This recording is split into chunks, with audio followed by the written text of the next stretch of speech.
Welcome to Mind Your Body. I'm Stephanie Stevens. Today we're going to talk about teeth for baby boomers with Dr. Alina Krivitsky. She's an assistant clinical professor at the University of Southern California School of Dentistry. She also practices in the Los Angeles area, and she's going to help us preserve our pearly whites, or I guess as baby boomer gals, sometimes not so pearly whites.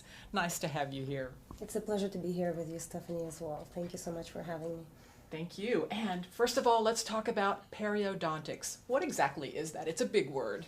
Periodontics is specific science of supporting structures, which are gums and bone, and a periodontist is a dental specialist who will take care of your gums and bone for you.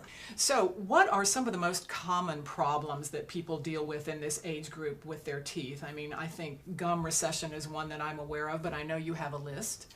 Absolutely. Besides decay or caries or cavities, the second most common problem is periodontal disease, or something we also call gum disease.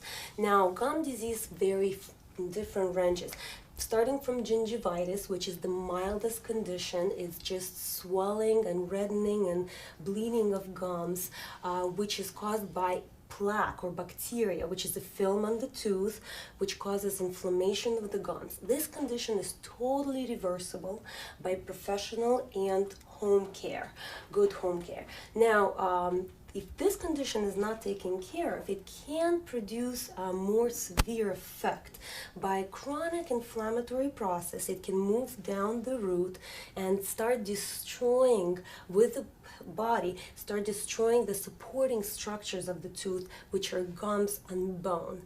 Obviously, as this advances, this disease is called periodontitis. So these two are very common. Another very common condition is gum recession, as you mentioned. Gum recession is retraction of the gums from the tooth, exposing the root of the tooth. So they're moving back away from the tooth. Yes, exactly. They're moving back away from the tooth, exposing the roots, where roots are much softer surfaces than enamel. They're less calcified or mineralized, so they're much more prone to caries. Unfortunately, because, like I mentioned previously, it's a very silent process, and most people don't notice it until they become sensitive to cold or have a cavity noticed by their dentist. It's sometimes too late when you visit your doctor, and it can result in tooth loss as well. So how would we know that we have periodontal disease, and what can we do to prevent it, doctor? Now, gum disease are often silent, and they don't show any symptoms until very advanced stages.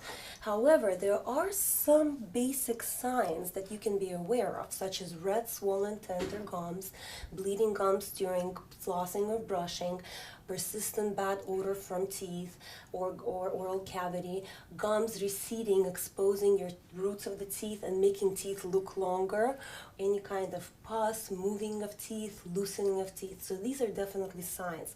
There is a risk assessment test online which anyone can take at www.perio.org, where you can evaluate yourself at what risk you are for periodontal disease. We're all going to have brighter smiles, Dr. Krivitsky. Thanks for being here.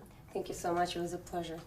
Thank you for joining me here on Mind Your Body, where we build a better boomer. I'm Stephanie Stevens.